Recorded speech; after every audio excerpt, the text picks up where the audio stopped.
Ladies and gentlemen, let's get back to spying. Spying. Did he say spying? I said spying. Because that's what the Obama administration did. And by the way, it's not the first. There's a great piece over at Newsbusters by our buddy Jeffrey Lloyd. And he reminds us how Democrats like to spy on Republican candidates. And he points out the spying that took place in 1964. He says it helps to have been around at the time of the Johnson-Goldwater election in 1964.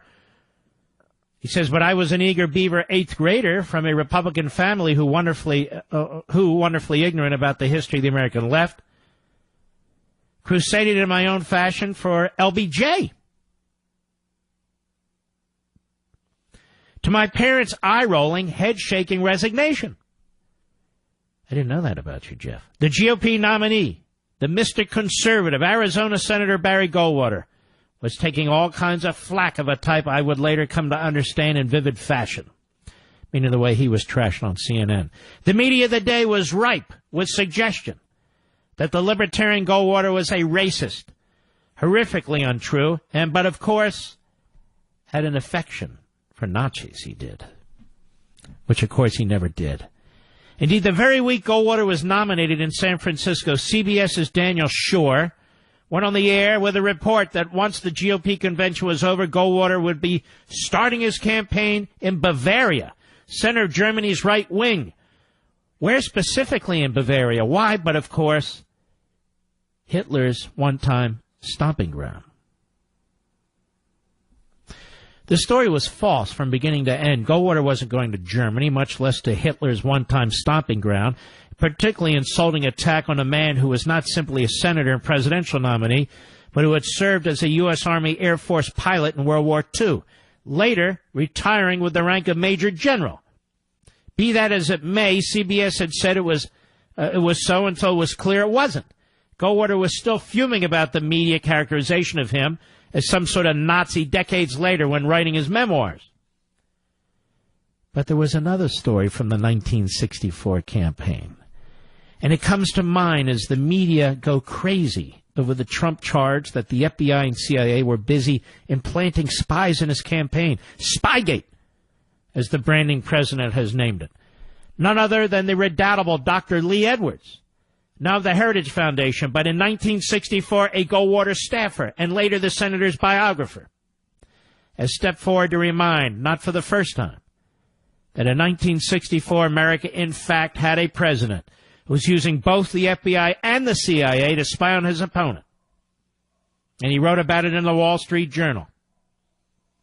And the piece was called "The FBI Spied for LBJ's Campaign." On the president's orders, the Bureau wiretapped Barry Goldwater's plane and headquarters.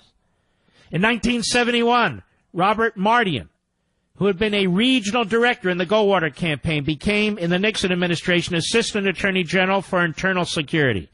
During a 2-hour briefing with Hoover, Mardian asked about the procedures for electronic surveillance. To Mardian's amazement, Hoover confessed that in 1964, the FBI had wired the Goldwater campaign plane under orders from the White House. When Mardian asked Hoover why he had complied, the director answered, "You do what the president tells you to do." That would be the late, great LBJ in the Great Society. In a later conversation with Mardian, William C. Sullivan, the Bureau's number 2 man, verified the FBI spying operation against the Goldwater campaign. In a 1992 interview, Mardian told me that Sullivan was appalled at LBJ's partisan use of the Bureau. President Johnson also legally ordered the FBI to conduct security checks of Goldwater's Senate staff. Carther Deke DeLoach, the FBI's liaison with the White House and a top aide to Director J. Edgar Hoover, denied at a 1975 congressional hearing that the Bureau had investigated Goldwater's staff. But through the Freedom of Information Act, I obtained copies, that is Edwards, I obtained copies of FBI memoranda detailing the results of the Bureau's illegal file check of 15 Senate staffers. No derogatory information was located concerning any of the people on Goldwater's Senate staff, stated one memo that bore DeLoach's initials. This is Edwards.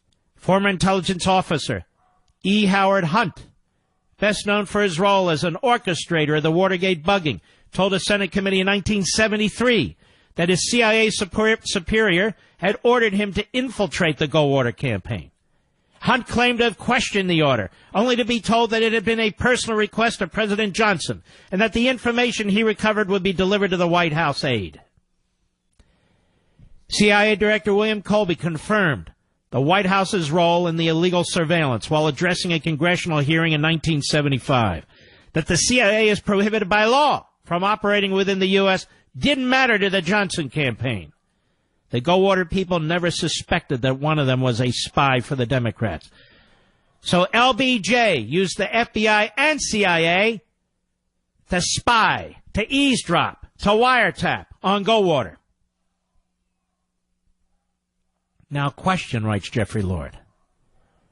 Where was the liberal media in 1964 on this hot story? Answer, all too predictably, exactly nowhere. Not a peep of this made the liberal media the day, much less did this explode into a massive scandal, along the lines of what Dr. Edwards once called, quite accurately, Johnson's Watergate. Why? The liberal media of the day was the only media of the day. Be that as it may, the fact that a president would use the FBI and CIA to spy on his opponents is established. With that in mind, where are the liberal media feeding frenzy on this news from? Yes, not 1964, but today. Fox News, but of course, has done its due diligence.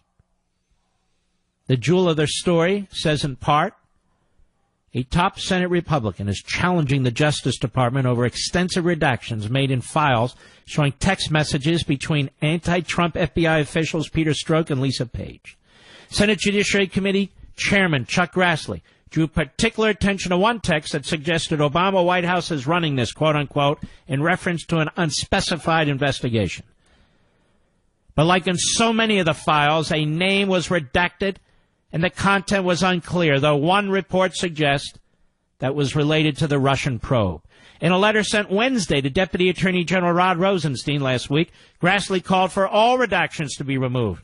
The manner in which some redactions have been used cast doubts on whether the remaining redactions are necessary and defensible, Grassley wrote.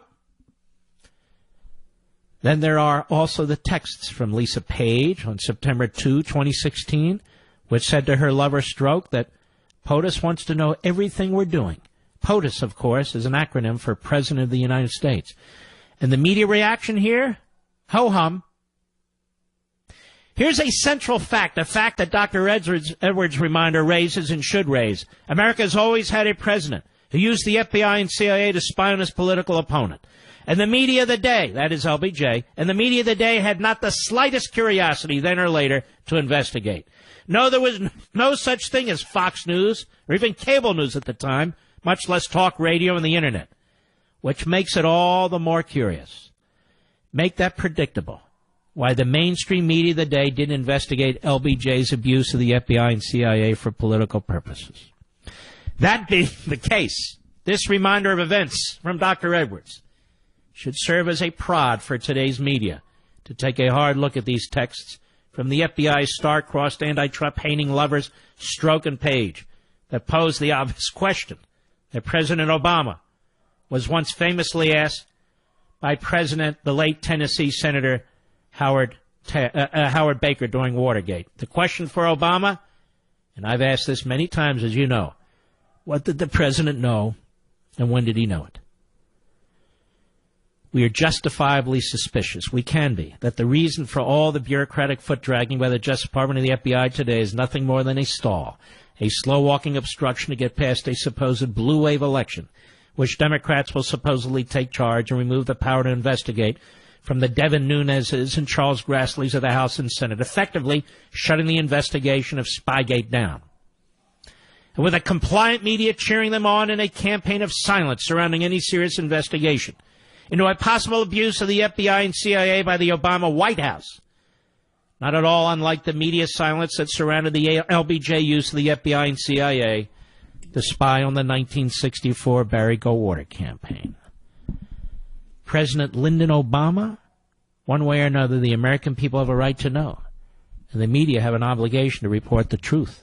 Mark Levin.